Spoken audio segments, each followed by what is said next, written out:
Hey folks, we're starting this chapter 7. You can see by my picture, I got something, yeah. Maybe you didn't expect that. This is a little dub cover of Dark Side of the Moon. So good. So we're getting into this chapter 7 stuff on light, which is very cool stuff. This is one of my favorite subjects, okay? Let's get it going, folks. Oh man, I could listen to this all day. Okay, so we're getting to this chapter 7. So chapter 7 is a massive chapter. This is a really big chapter. I've divided the homework up into 2 parts because of how big this chapter is, okay? So it's all going to be due at the same time. Sorry, I'm doing a timer on my phone so I don't talk too long. So it's all going to be due in 2 weeks from now. But this first part is going to be mostly calculations. So I would highly recommend you making your best effort to get part 1 done in about a week's time. Okay? So let's get it going. So 3 things to characterize a wave. And this could be a wave like in the ocean. This could be a wave of light, or really, as you can see by the title, a wave of energy. Okay, so frequency, wavelength, and amplitude. All right, so frequency is the number of waves that pass a given point in space, or the number of waves per second that pass a given point in space. Okay, so for example, if I look at this one, suppose for all of these, A, B, and C, suppose this length here is 1 second, okay? So what I would see here, if I was counting these number of waves, I would count from peak to peak or trough to trough. So this would be 1 wave, and this would be 2 waves. So that would be 2 waves per second, or I could say that that's 2 inverse seconds, or that's the same as 2 hertz, okay? So the unit of a hertz, 1 Hz, so a hertz equals 1 over a second. And really it's implied that that's the number of waves per second, the number of things per second, okay? So we can see on this one, if I were counting, 1, 2, 3, 4. So this would have a frequency of 4 hertz, okay? So now what about this wavelength thing? So wavelength is the distance between 2 consecutive peaks or troughs in a wave. So that's indicated by both this. You can see lambda, so Greek letter lambda is what we use for wavelength. And by the way, I didn't mention this, but this is technically the Greek letter nu, not a V. It kind of looks like this if you're doing the curly serif-based font. And so this is a Greek letter lambda, okay? So you can see that lambda for A is much bigger for lambda than B. And actually what you can see is, in fact, lambda A is exactly twice as big as lambda B, okay? So there's a relationship between frequency and wavelength that we'll see next. And now finally, amplitude, the height of the peak or the depth of the trough. So you can see the amplitude is indicated by that figure right there. And that tells us the intensity of light. So the brighter a spot of light is, the higher its amplitude. Okay, and we note that we can still have, I can change the amplitude, so I can make light much brighter, for example, or I can make it dimmer without changing the frequency, right? So suppose this is a nice, this is a really large amplitude, it's a really bright spot. I could dim that light by doing the following, right? I just have less amplitude, but it's the same frequency, right? You can see I'm trying to draw the waves in the same frequency, okay? And then now finally, the last thing to describe on this figure, so this whole thing is describing light, which we call electromagnetic radiation. So EM stands for electromagnetic. And when you actually have a beam, so you see how this is a propagation, right? Propagating this way. So we can interpret this as a beam of light going into a direction. Well, as it turns out, there's an electric component and a magnetic component, and they are related to each other by 90 degrees. We're not going to get into this in a whole lot of detail in this class. That's more relevant for physics. But all the same, we call this EM radiation electromagnetic because there's an electric component as well as a magnetic component. Okay, so moving on. So I talked about there's a relationship between wavelength and frequency, and you can see here it is. Okay, so lambda wavelength times frequency always equals c, the speed of light. Okay, so again here, this is wavelength, and this here is frequency. So as I talked about in this slide earlier, this wave has a frequency of 2 hertz, whereas this wave has a frequency of 4 hertz. Okay, and so what we can see here, lambda and nu are inversely proportional to each other. So I'm going to say like that proportional 1 over frequency. Okay, so the smaller the frequency, the bigger the wavelength.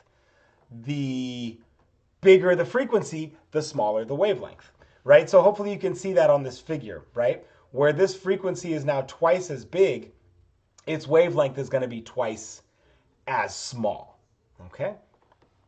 And so now the frequency times a wavelength always has to equal the speed of light. So if we play with these units for a minute, if I have wavelength in meters, okay, and frequency is in 1 over seconds, you can see that gives me meters per second. And when the wavelength is expressed in meters and the frequency is expressed in 1 over seconds, it's always going to equal the speed of light, which is some crazy number, right? Roughly 3 times 10 to the 8 meters per second. To give you an idea of how crazy fast that is, that's 186,000 miles per second. Okay, the circumference of the Earth, so if this is Earth, I'll put an E for Earth, right? And circumference right at the equator. So that's roughly 40,000 miles, roughly, okay? So a light traveling at the speed of light, right, could make it around the planet like over 4 times in a second, in 1 second. So it's crazy fast, okay? We're going to do some calculations with this formula soon, all right? So here is our EM spectrum, right, the electromagnetic spectrum, okay? And there's a really huge range on this. So let's go through it all, okay? So if I start on the bottom here, we have the shortest wavelength lambda to the longest wavelength lambda, okay? Correspondingly, what that means is the shortest wavelength has the largest frequency, okay? The smallest wavelength, did I say that right? Excuse me. The largest wavelength, the longest wavelength, has the smallest frequency. And what we can see here in terms of energy, that we're going to see this next, small lambdas, large frequencies, large energies. Okay? Big wavelengths, so large lambdas, small frequencies, small energies. So now let's take a look. Let's scan through this thing. So if we look at, let's say these approximate wavelengths, okay? So gamma ray. So that's all this is radiation. All this is electromagnetic radiation. But a gamma ray can be emitted from nuclear radiation, from nuclear decay, okay? So these are crazy energetic. They're very dangerous for humans and biology, and they've got a really tiny wavelength, really small energy. And as I keep scanning across, next comes X-rays. X-rays have a very, very small wavelength. In fact, that's why an X-ray is able to penetrate through your skin. You know, when you get an X-ray for a broken bone or something like that, those X-rays are so tiny they can penetrate through your skin. However, your bones are dense enough to reflect, to scatter those X-rays back. Okay. Crazy energetic X-rays. Okay, so now the next one is ultraviolet, so UV. Okay, and you can see UV has got about 10 to the minus 8 wavelength and pretty large frequency. And now here, this very tiny thin sliver in the grand universal scheme of things, visible light is only a tiny fraction of the electromagnetic spectrum. Just a tiny little slice, okay? And I want you to know these numbers from roughly 390 nanometers, let's call it 400 nanometers, to roughly 750 nanometers makes up visible light, okay? And so you can see it goes as Roy G. Biv, right? So I have to write that backwards. Roy G. Biv on this scale, right? So red, orange, yellow, green, blue, violet, okay? And now as we move past the visible spectrum, we get into the infrared, longer wavelengths than visible and less energy, okay? And as we keep going and keep going, microwaves and then radio waves. And you notice radio waves are gargantuan, 10 to the 4th meters for a radio wave.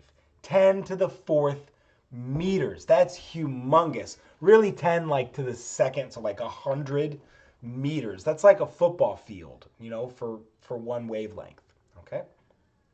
So I don't expect you to memorize all these numbers, but I want you to have a rough idea. The order: gamma, X-ray, UV, visible, infrared, microwave, radio. So know that rough order. And I want you to know roughly that visible light is between 400 and 750 nanometers. Okay?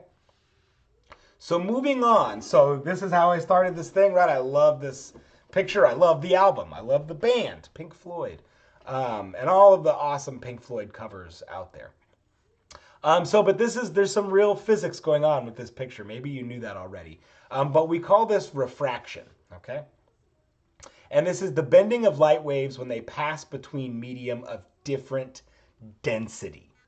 So in other words, like on the other side of this prism, it's air, but within this prism, it's typically quartz, okay? So those have much different densities, and as a result, the light travels a different speed. It actually slows down a little bit in this more dense medium. And what that does is it separates those wavelengths of differing energy, okay? And so this allows you to see that white light is actually composed of Roy G. Biv, the electromagnetic spectrum, okay? Or at least the visible portion of the electromagnetic spectrum. So this phenomenon is also observed in water, right? If I have a cup of water, I don't have a clear glass of water.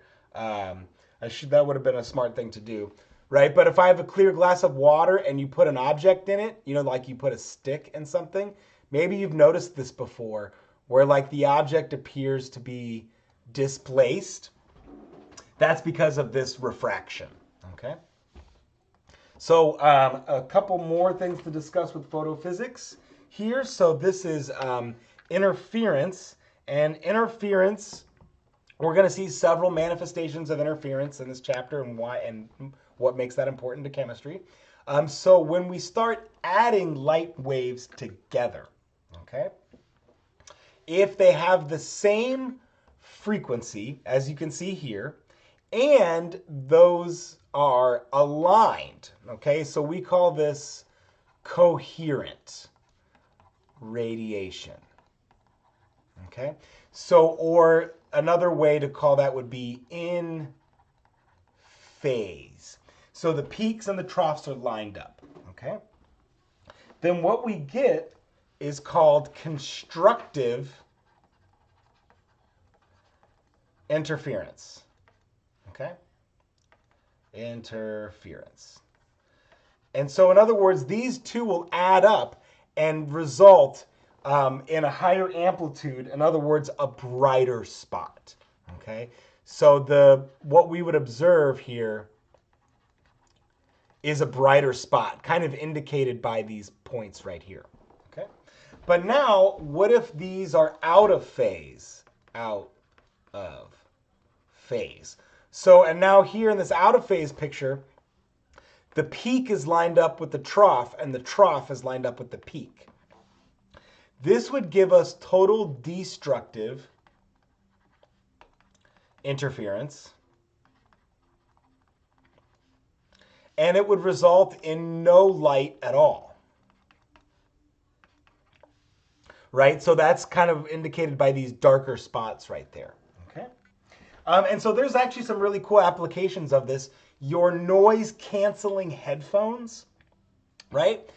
They work by this principle. They work by making a complementary frequency of what's getting sampled, all the ambient noise around you to the best of its ability, right? It's not a perfectly destructive interference signal that it creates, but all the same, it does create this complementary destructive interference signal that reduces the amplitude or the noise, the sound that you're experiencing. And certainly these devices also exist for light, for reducing the intensity of light as well. Okay? So moving on, more photophysics to discuss here. Okay? And so this is related to black body radiation. Okay? So imagine we take this metal rod, let's say, and this is like probably an oxoacetylene torch, some crazy hot flame. And you probably know this already from your common everyday experiences. As you start heating this thing up, it glows. And you probably are familiar with the expression white hot, right? When you get something so hot that it's glowing white, okay? So the reason for that is related to this principle of black body radiation. And the idea here is that all objects emit thermal radiation. So I'm going to write that down somewhere. All objects emit thermal radiation. And the energy or the wavelength or frequency of that thermal radiation is dependent on what temperature. So for example, here's an object that's 300 Kelvin. And so this, we know is room temperature, right? Also, that's approximately like a human temp. Technically, we're about 310 Kelvin. If you've got the Rona, you're maybe 314 Kelvin, right? Or the flu. But all the same, we're about this temperature. And these wavelengths, 10,000 nanometers or so, that actually corresponds to IR, infrared. So if you were to turn all the lights off right now, and you had some fancy infrared cameras, you would see me glowing. You would see me emitting thermal radiation. And that just so happens to be infrared thermal radiation. And this is where a lot of people get this wrong. A lot of people talk about how IR is heat radiation. And that's true, but it's misguided. All radiation is heat radiation. Gamma, X-rays, UV, whatever. It's all heat radiation. Because the hotter the object gets, so you notice these curves now, I heat something up to 500 Kelvin, and then 1,000 Kelvin, right? And if you notice here, 1,000 Kelvin, it would be glowing just barely red, okay? So I could actually look at this object and tell you that this object is roughly 1,000 degrees Kelvin just by the fact that it's emitting red light. Or think about your electric stove, right? Your electric stove, when you turn that thing on and it starts glowing red, that's because it's like 1,000 degrees. And now you notice here, when you get it even hotter, let's say around 2000 degrees, look, it's emitting all of the visible wavelengths. And because it's emitting all of the visible wavelengths, it appears white. It's got all of the colors. So this is the origin of the term white hot. Something is so hot, it's emitting all of the wavelengths. Okay. Well, as it turns out, 6,000 degrees here, this is the temperature of our sun. The sun is 6,000 degrees. And that's why our sun predominantly appears yellow, because you notice yellow, the yellow color here is kind of right at the peak of this curve, okay? And you also notice the sun emits some UV and it also emits some infrared. So we get a boatload of EM radiation from the sun because it's so hot, okay? So the next time you're sitting around a campfire and you see those coals really glowing that beautiful red, almost orange color, you know now that those things are like 1,500 degrees, possibly even approaching 2,000 degrees if you've got a really raging hot fire going, okay? So moving on. So we're going to get into now doing some calculations, okay? Sorry, my phone keeps turning off, and I want to make sure that I'm not talking too long, okay? So, matter can absorb or emit any quantity of energy, but only in quantized amounts. So this is the basis of the theory of quantum mechanics, okay?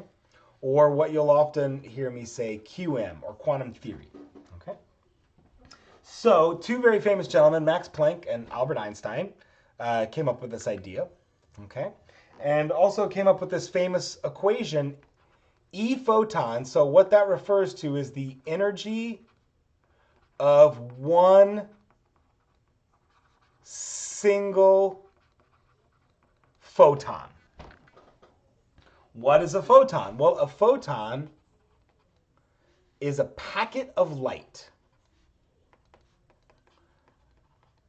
So you could think of it as a particle. Okay? Or a packet of light, a packet of energy, one singular photon. Okay?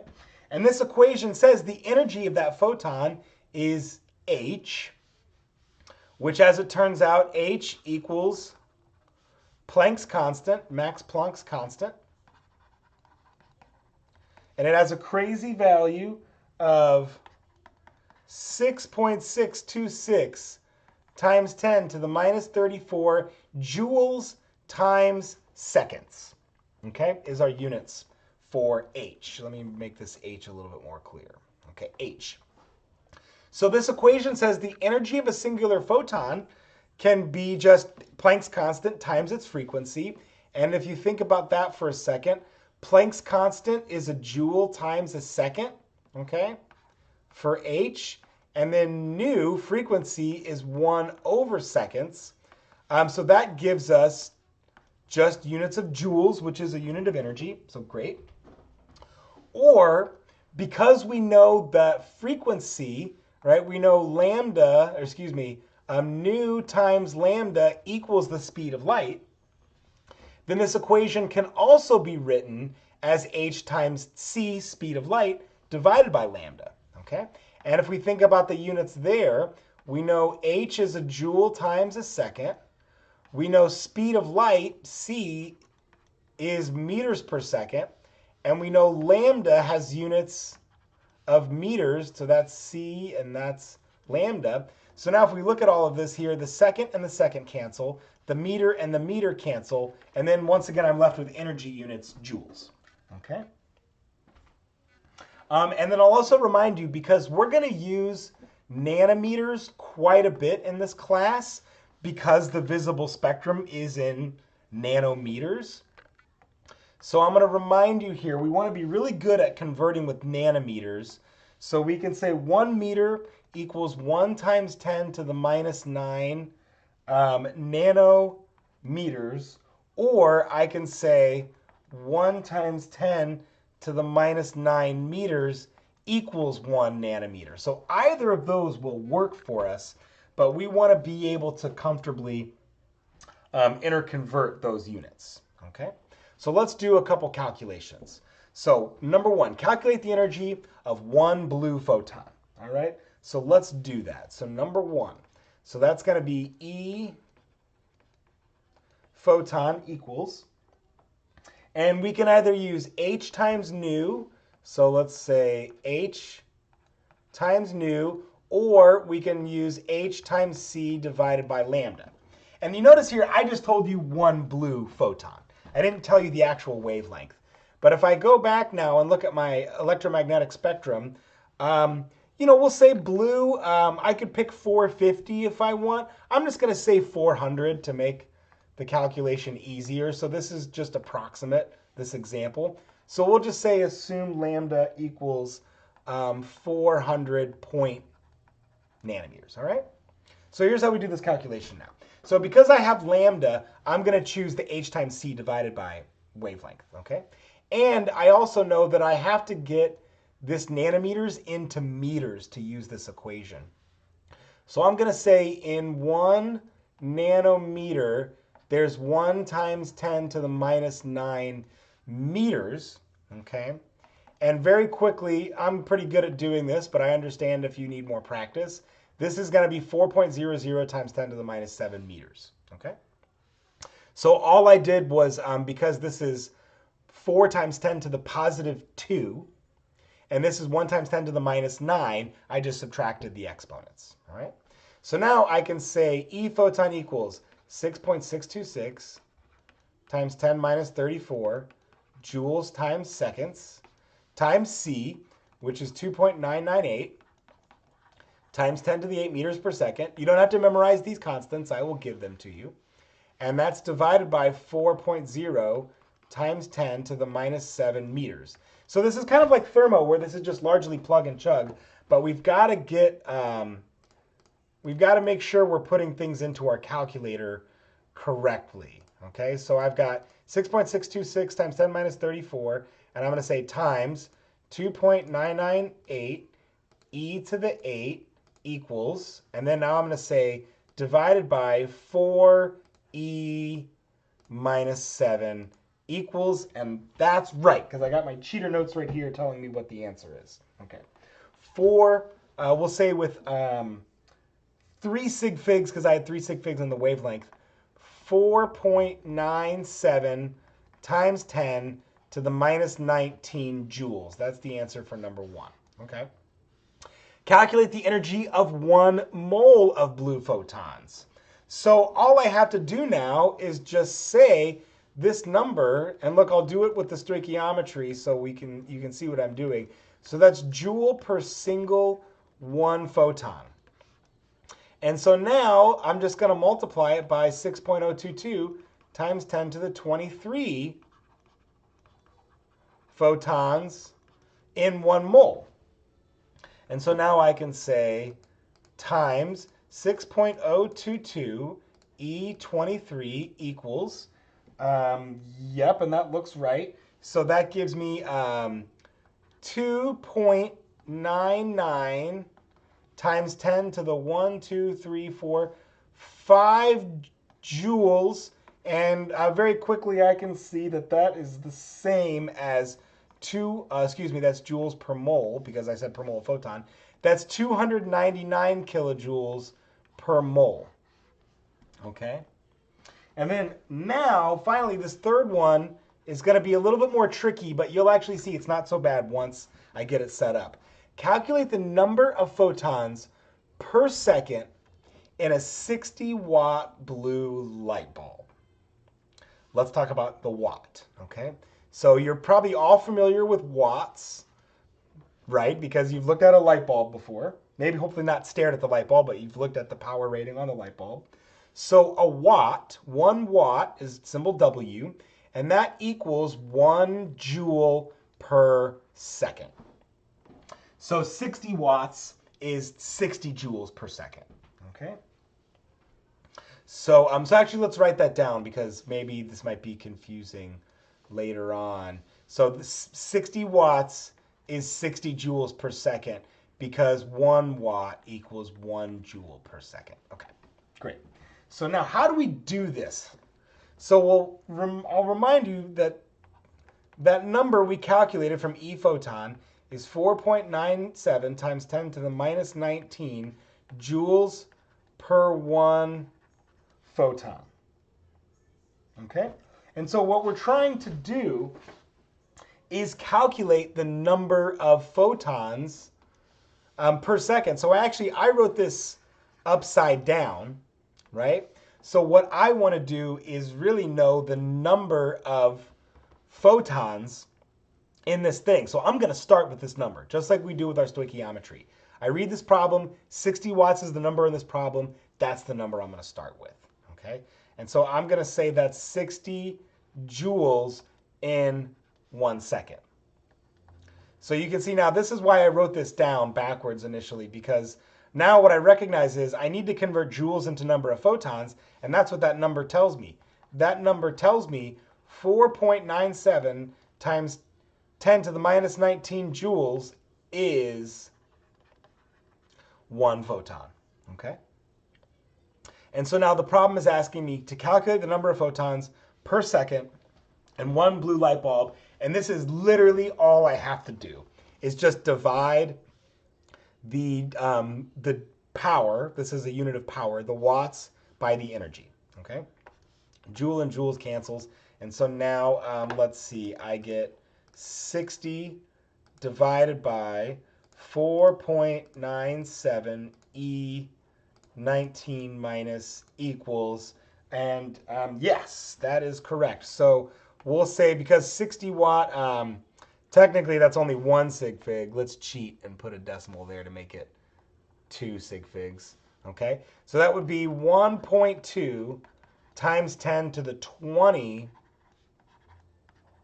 photons every second. So think about that. When you have a 60 watt light bulb, every second you're getting 1.2 times 10 to the 20 photons, little packets of energy coming out of there. So that's a ton of energy being emitted, okay?